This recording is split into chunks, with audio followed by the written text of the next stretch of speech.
Now, I don't cry in my real life. I don't cry in movies, I don't cry when I'm tired, I don't cry when I'm sad. I am pretty much a heartless cow. So when 5 Australian non-fiction books gave me tears of joy, tears of sadness, tears of hope, tears of relief, tears of anger, it was an emotional rollercoaster ride of a reading year.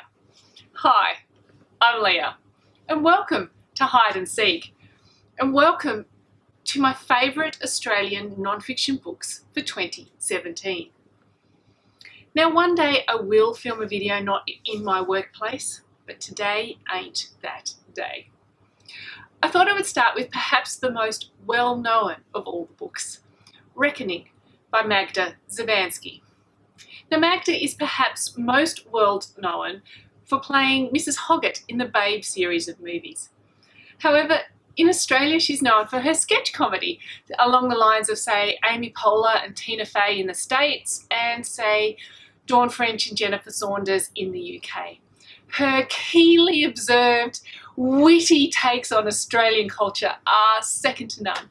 I'm going to list Love, I Said Pet, I Said Love, Lynne Postlethwaite down below, and everybody's second best friend, Sharon Strzelecki, as well. But it is not Magda's comic genius that gives her an iconic status here in Australia. And I don't use the word icon lightly.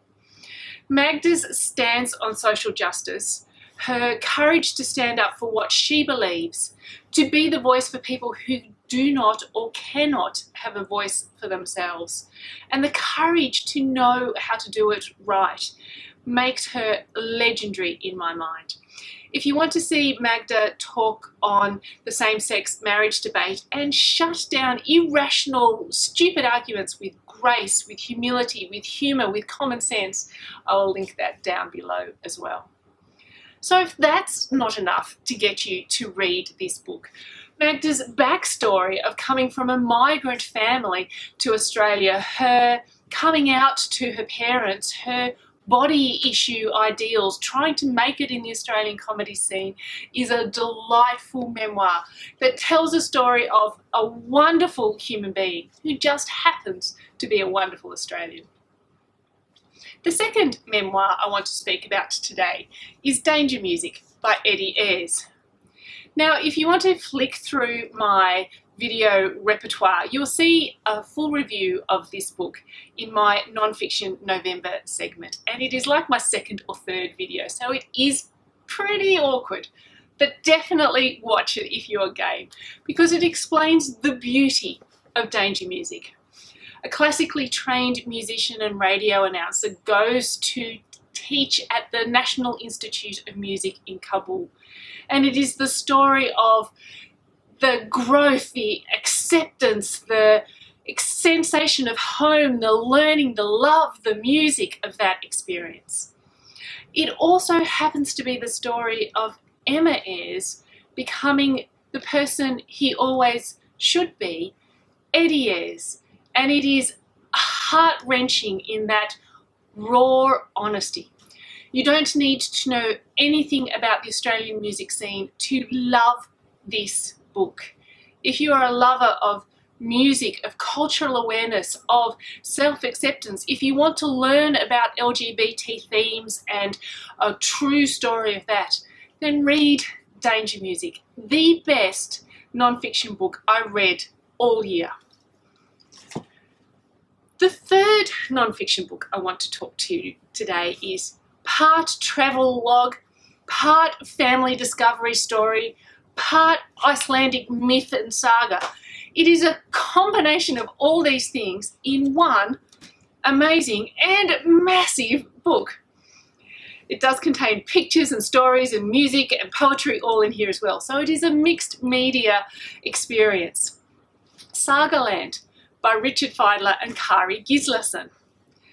Richard Fidler is a famous radio presenter here on our national broadcaster, the ABC, and he has conversations with Richard Fidler, in-depth interviews with a diverse range of Australians, famous and not famous, just really interesting stories.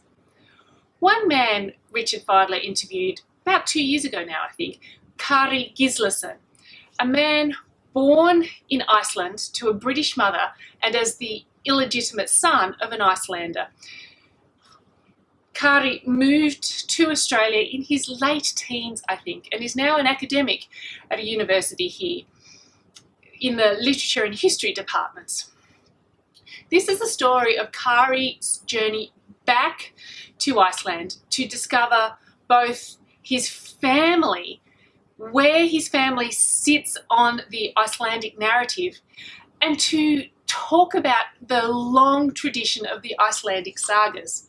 So it mixes myth and history, the physical beauty of Iceland, and I am busy saving and planning so I can go and see the Northern Lights this time next year. I really consider this a timeless book. The journey that Kari Gislason goes on to find his family roots mimics the Icelandic sagas and how they have those generational themes all the way through.